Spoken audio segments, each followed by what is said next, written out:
Hey folks, leave some love and let's jump in. James expressed his surprise at seeing Kibong approach so swiftly. Kibong demanded that James hand over the items he had stolen from Yurim. James commented on the roughness of Kibong's approach, to which Kibong replied that it was time to say goodbye. Kibong attacked James, who promptly disappeared and reappeared behind him, wanting to talk. Kibong dismissed the notion, claiming they were not sufficiently close for a proper conversation. James complimented Kibong's strength, but mentioned his ignorance of his dangerous and deep world. Kibong questioned whether James referred to hype, to which James confirmed, offering Kibong membership and authority within it. Kibong, disinterested, threatened to destroy hype and attacked James, gripping his neck. James panicked, realizing he could not activate his skill. Meanwhile, helicopters arrived at the scene. Seongrong and her team initiated a rescue operation, discovering that the magic shielding the city had been breached. Seongrong instructed her subordinates to assess the situation, rescue victims, and locate Yurim. Puzzled by the broken illusion magic, she found Yui wounded and next to Shinmi's lifeless corpse. Seongrong asked Yui if she had killed Shinmi, which Yui admitted. Seongrong praised Yui, who handed over her phone and recorded her response. Seongrong promised to return it later as the team received medical attention, noticing an explosion in the distance. Meanwhile, the mastermind behind the chaos was in his office when a portal opened unexpectedly. He saw Kibong holding James and realized it was Kibong's actions, not an accidental portal. Kibong threatened the mastermind, who mocked his lack of discipline. Kibong warned him not to hide, claiming he would find and tear him apart. The man laughed, calling Kibong a minion, revealing his location, and inviting Kibong to confront him there before the portal closed. Seongrong and the group arrived, and Kibong praised them for their hard work. Seongrong thanked Kibong for his help and acknowledged that they could have lost more without him. Yui expressed sadness over the casualties, and Yui apologized for not being able to track Yurim sooner. However, Seongrong assured Yui that they could not have ended the matter without her help. Seongrong asked them to look behind, and they were shocked to see the president. The president said that he would take full responsibility for what happened and apologized for being late because he could not teleport. Seongrong expressed concern about why he came because there might still be enemies present, but the president insisted on being there for the sake of his citizens, asking how he could be a president if he hides. Seongrong asked if he would risk his life even despite a fire dragon, to which the president admitted that the law dictates that he should evacuate to a bunker during such an event. Then he approached Kibong, welcomed him, and praised him for his work. After praising Kibong, the president approached Tarim, who was still grieving over Yurim's death. The president's subordinates warned him to stay away, but the president expressed condolences to Tarim, stating that Yuben added that's why they are probably trying to know Kibong's travel schedule. Seongrong added that Kibong can only travel by plane, as teleportation between... The president refused to make a public announcement, saying that it was not a dungeon break but humans who terrorized the citizens. He asked for Kibong's opinion, who suggested pulling out their routes sooner. The men apologized to them, and upon closer inspection, the agent got to know that Kibong was not among the passengers. There was only Yuben, Yui, Seongrong, King Hwi, and Jui. Yui noticed that it was not surprising that people were monitoring them. Seongrong acknowledged that if she were in their position, she would have done the same given their line of work. King Hwi asked about Kibong's whereabouts and whether he would be joining them. Jui confirmed that Kibong was indeed going with them. Meanwhile, the president and the prime minister discussed the situation and expressed their concerns. Seongrong assured the president that Kibong would be fine since he is a capable individual. The president apologized to Seongrong, and she replied that Kibong is someone to whom the world pays attention.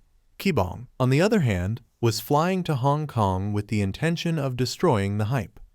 In the city, a person clashed with some men and asked them to apologize, but they ignored him and left. Later, the same person clashed with Yuben. When he asked Yuben to apologize, Yuben ignored him. He then tried to stop Yuben, but Yuben threw him to the ground and walked away. Yuben was in Hong Kong and was following those men who had turned into an alley. Entering the alley, the men noticed Yuben and confronted him. Yuben turned on his interpretation device and thought that if he had learned Chinese in school, he wouldn't have to use it. The men asked who he was and who sent him. Yuben stated that he wanted to meet their boss. The man called in reinforcements and surrounded Yuben, mocking him that even his corpse couldn't meet the boss, and preparing their weapons. Yuben said that it would end in violence, and the group attacked Yuben. However, he was able to defeat all of them. One of the men was left with a gun and threatened to shoot, questioning Yuben about who sent him. The man shouted to some of the men that Yuben had knocked down to back him up. The man with the gun ordered his men to attack. Yuben used his special weapon to take out the group and shocked the man by destroying them. Yuben was satisfied with the performance of the myth-class weapon and then knocked out the man with the gun. In a building, Kibong and his group discussed the possibility of a trap set by the mysterious man while analyzing pictures of the man they were looking for. Kibong asked the system to analyze the similarity between pictures, and the system confirmed that the pictures were taken at the same place and phase. Kibong claimed that the mysterious man was in Hong Kong, surprising Jie. Yuben arrived with the captured man and asked him to sit properly. Jie asked the man about a strange-looking person in his organization who could turn into a monster or something similar. The man suddenly got up, appearing frightened. In another building, the leader of the group was notified about the attack on their men. When asked about the attackers, he replied that they could not determine the attacker.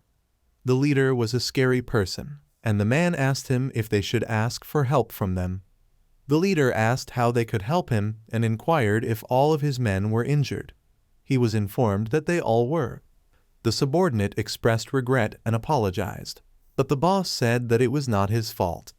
He was angry and threatened to tear them apart with his own hands, whoever was responsible. The boss gathered his men and commanded them to find the one who harmed his men while looking eager for a fight. Meanwhile, Kibong, Kang Hwi, and Yuben were walking when Kibong asked Yuben about the impressive weapon, to which he attributed as an outstanding weapon. Kang Hwi became envious and asked Kibong if he could also have one. Before departing for Hong Kong, Jiun presented them with myth-class weapons made from the fire dragon corpse. Taram's sword was also made from that. The equipment was customized for each member. Everyone was surprised to see mythical-class weapons.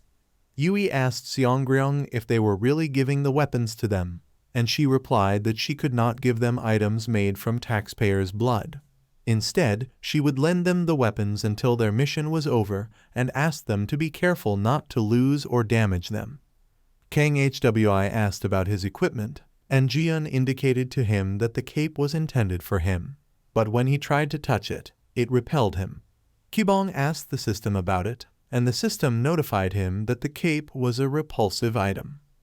Kang Hwi tried to touch it again, but was met with the same result. In the current moment, Kibong assured the disappointed Kang Hwi that he was already powerful enough without a weapon, which raised his spirits. The group that Yuben had fought earlier was engaged in another battle. People were scared to see them. Their senior member ordered them to move aside and face off against a man who picked up a spear to defend himself. The senior member asked him whether he was the one who killed their team members. The man didn't reply, and both clashed. Meanwhile, Kibong's group arrived at the same alley where Yuben had fought them and found the defeated group of people. Yuben said that the situation was already over, and they also noticed a crack in space, which the system revealed to be a trace of an instant dungeon created by someone, which surprised Kibong. He touched the portal and the system connected him with it, successfully entering the dungeon with the system's help, leaving Kang Hwi and Yuben behind. The system informed Kibong that it functioned for a limited time inside an instant dungeon and could not track signals. Kibong heard an explosion and immediately headed in that direction. He saw a man with a spear who questioned Kibong in Chinese about who he was and how he entered the dungeon. The system activated its translation function, and Kibong asked the man who he was, wondering if he was the one who created the instant dungeon. Upon seeing the situation where both had questions, the Spearman challenged Kibong to a battle to decide who would answer questions first. Kibong reluctantly accepted, activating his body enhancement skill, and remembered Jian's warning not to use his combat suit abroad due to the risk of revealing his identity. Meanwhile, Kang Hwi was worried about Kibong's disappearance, and Yuben thought it might be a trap. As the group's reinforcements arrived, Yuben told Kang Hwi to deal with them first. The Spearman continued to attack Kibong, who effortlessly dodged his attacks. The Spearman was impressed with Kibong's skills and mentioned that he didn't know a martial artist like him was in the country. The system warned Kibong that it had detected Daystone's energy. Kibong managed to deflect the Spearman's attack with his hands, surprising him. Despite this, the Spearman continued to attack and threw his spear towards Kibong, but it was deflected by Kibong's afterimage, shocking the Spearman. Kibong appeared behind the Spearman and sent him flying with a punch. The Spearman couldn't breathe and thought he'd been hit by a dump truck. Kibong approached him and asked if he was ready to talk. The Spearman was surprised by Kibong's power and then revealed that his master taught him not to be picky when aiming for victory, citing The Art of War and Strategy, 36 Stratagems. This confused Kibong. The Spearman closed the instant dungeon and disappeared, leaving Kibong alone. The system notified Kibong that the dungeon's door had disappeared and would close permanently. However, Kibong created his own exit by tearing the dimension. The system informed him about returning to reality, and as he emerged from the dungeon, he found himself alone. The system also informed him of a 3-hour time difference between the instant dungeon and reality. While Yui and Jie were following the man they had captured, Yui was suspicious of him. She expressed concern for Kibong and the others, asking if they would be safe. Jie reassured her that they were fine with Kibong. Yui then raised questions about Kibong's identity, noting he was not present during the Great War. Jie agreed, musing that if Kibong had been there, more people might be alive today. She shared her curiosity about Kibong and his family. Yui remembered that Kibong's mother was receiving treatment at a hospital. Jie mentioned that Kibong had tried to find his other family members personally but couldn't locate them in the country. Yui wondered if he searched for his family by flying. She asked if he found his other family members, and Jie replied they received some new information, but hadn't yet told Kibong. Suddenly, they were attacked by the group of the man they had captured. He joined his group and mocked them for following him, questioning if Yui and Jie were responsible for recent attacks. The man confirmed it, but the group leader was confused, describing a long-haired spearman as the attacker. The man suggested they could be part of the same group. The group closed in, and their leader ordered them captured alive to bring them to their boss. Yui drew her new national taxpayer staff. The leader asked them to come quietly to spare their lives. Yui engaged the group with a powerful chain lightning spell, swiftly defeating multiple attackers. Witnessing this, the leader decided to join the fight and transformed into a giant.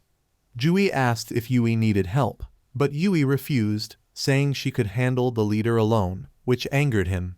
He threatened to break her limbs and launched an attack, but Yui skillfully evaded it. She confidently declared she would show him the difference in their equipment, casting 4 spells simultaneously, merging them into one powerful attack that shocked the leader. She unleashed a fusion magic tetrabolt attack, but to her surprise, the leader remained conscious after taking the full attack. He cursed Yui for her cockiness. Wondering if she could talk like that in this space, she suddenly opened a dungeon. Meanwhile, the spearman tended to his injuries from Kibong's earlier attack. He couldn't help but wonder who Kibong was, as it had been a long time since he encountered someone so challenging.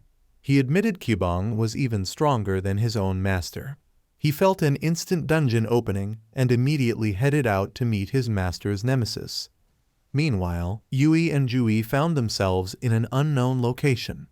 Jie wondered if they had been teleported, but Yui couldn't feel any mana flow and was uncertain about their surroundings as the sky was purple. She wondered if it was a dungeon. Yui quickly created a protective field to safeguard them and asked Yui not to leave the barrier, warning of unknown dangers. Yui expressed her inability to sense any nearby animals and felt useless in such a situation. Their attention soon turned to their opponent, who had transformed into a giant, shocking them. The man claimed it was his space, and they were gods there, launching fire attacks against them.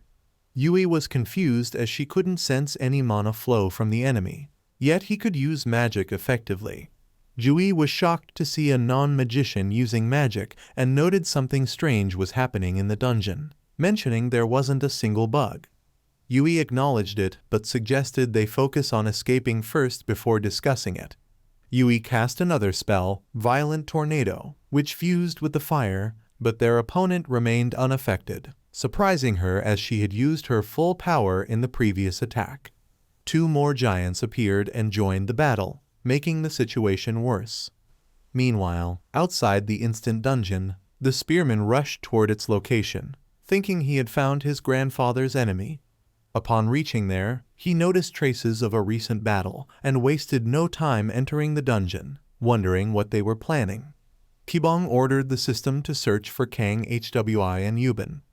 The system informed him of their location and also detected a unique object made from pure daystones, along with another item processed from a daystone. Furthermore, the man Kibong had been searching for was found in the same spot, the same man from the communication portal. He urgently requested the system to show him the exact location without delay. The system informed him the target was moving, so the current location would update in real time. As the 3 giants continued to attack Yui's shield, she struggled to hold on. She found it strange that her strength was decreasing, even while standing, and couldn't understand how the mana flow worked in that place. Despite using a powerful spell, she should have been able to maintain a simple barrier. She couldn't help but wonder what kind of place they were in. Yui apologized to Yui for not being able to help her. Yui assured her she could still fight and cast a powerful spell that caused a massive explosion. Exhausted, she fell to her knees but was surprised to see the giants still standing. As the giants prepared to attack again, a spear suddenly hit one of them, and the spearman arrived, introducing himself as the evil spirit of Shandong. He landed in front of the giants and mocked them, calling them bloated balloons. The giant recognized him immediately as the one who had attacked them before and attacked him, boasting that they were the gods inside the place, but he evaded. The spearman attacked him and said fighting was not all about size and strength, and that this space originally belonged to his household, and effortlessly defeated the giant, surprising Yui and Jie. Meanwhile, at the location indicated by the system, a group of people under Hype's control was transporting the items. The mysterious man was also present and asked about Huang Guang's absence. One of his subordinates reported that the syndicate was busy dealing with some people and assured him that he could handle this alone. The master emphasized that this task was the final piece of the puzzle for their great plan and that no mistake could be made. The mastermind warned the subordinate of the consequences of failure by making an example of one of the people carrying the item, disintegrating them before their eyes. The master turned around, saying he had to make arrangements, and left through a portal. The hooded man claimed everything was for the glory of Hype and suddenly sensed someone piercing his recognition interference and saw Kibong flying toward him. He also sensed Kibong's formidable strength and wondered who he was as Kibong landed in front of him. Kibong asked him about the turban-wearing individual. The hooded man just laughed and said that he was looking for someone he should not be. He then attempted to use magic on Kibong, but the system had already made him resistant to all magic types, which surprised the man. Kibong said he was even worse than Park Urim. The hooded man was confused as to why his magic was ineffective against Kibong, and realized that Kibong was the one who had defeated the Shield Guild Master known for her skillful deception magic, and was curious about how Kibong had managed to capture the Shield Guild Master. Upon the man's order, the people attacked Kibong. However, Kibong became irritated with their tactics and unleashed dragon fear, breaking the spell and causing the people to run away. The man was puzzled about how a human being could use Dragon's Fear ability since only the dragon race could use the skill. The man laughed and admitted that he considered him an ordinary dragon hunter, but was more than that, and challenged Kibong to try and resist his next attack. The man tried to attack Kibong with flame magic, but Kibong remained calm. The system warned Kibong that his opponent was not calibrated with reality's time and data, similar to Kibong in the tutorial space. This information surprised Kibong, and he decided to capture the man and interrogate him. Kibong activated his body enhancement skill to kick the incoming spell, destroying it.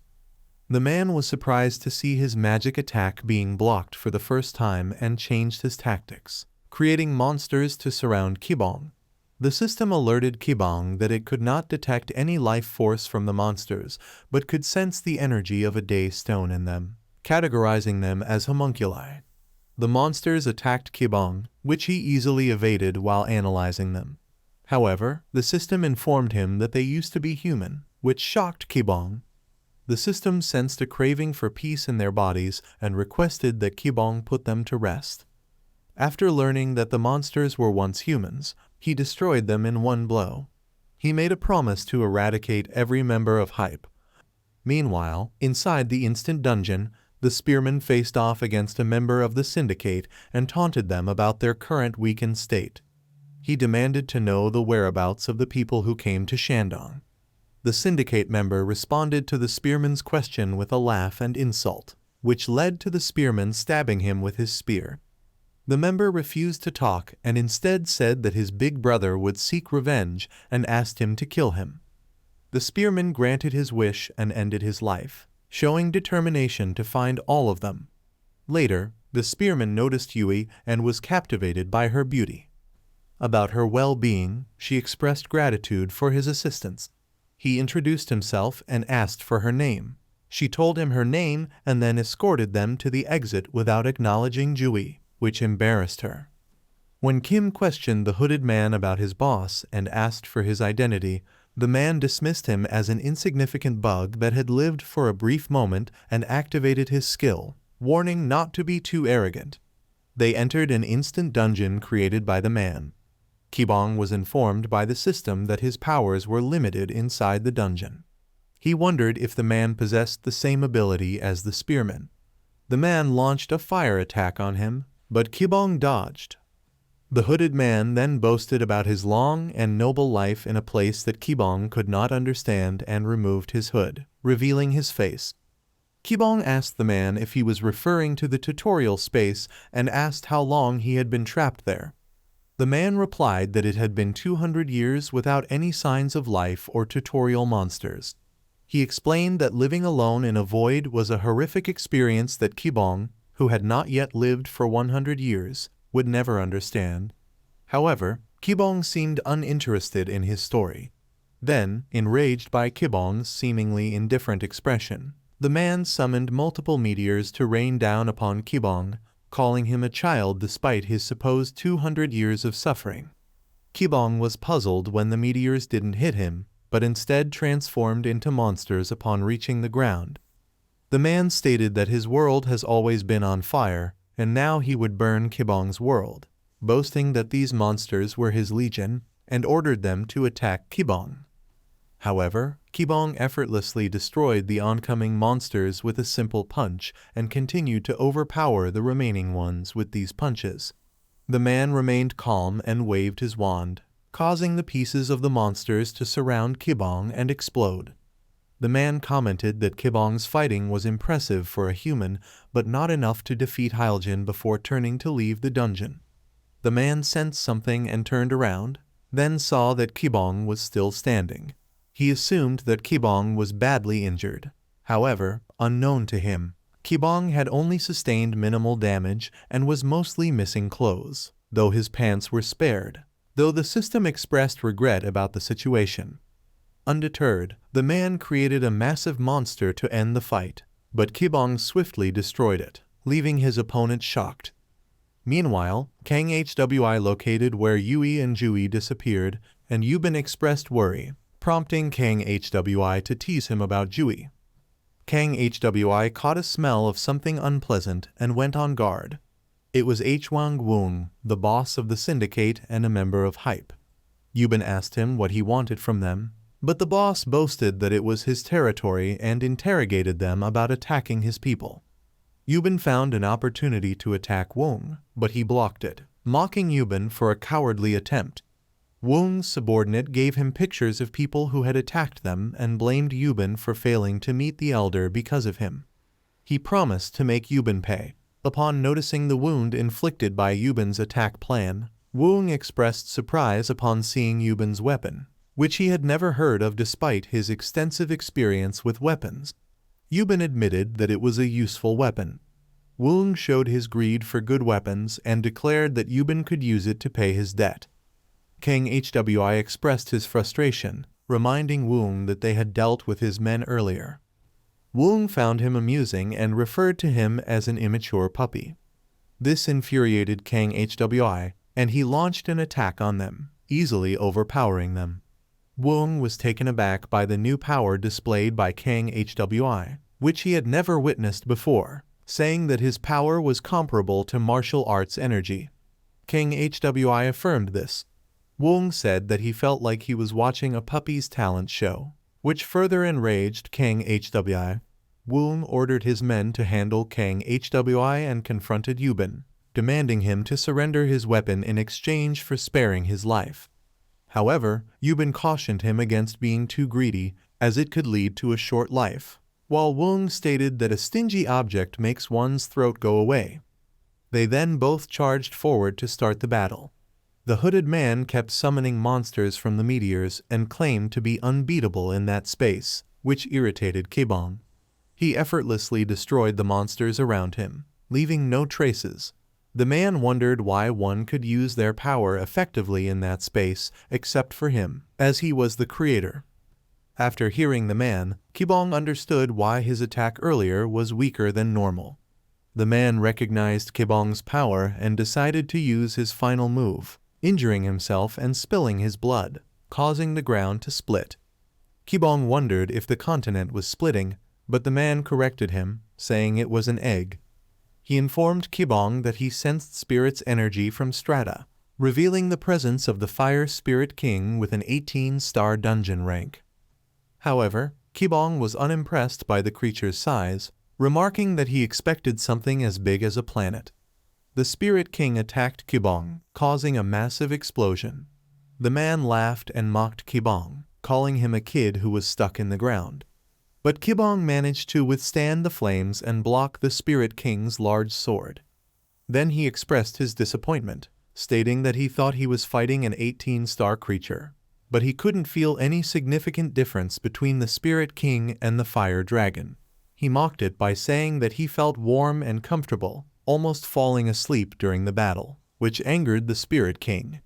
The Spirit King unleashed a stronger flame, but Kibong remained unscathed. In response, Kibong launched an attack which the Spirit King blocked, causing damage to the man. The man was surprised, exclaiming that it was impossible for the Spirit King to lose ground despite using his life force. He became worried that if the fight continued, he might die first. Kibong attacked the Spirit King, who was being pushed back with every strike.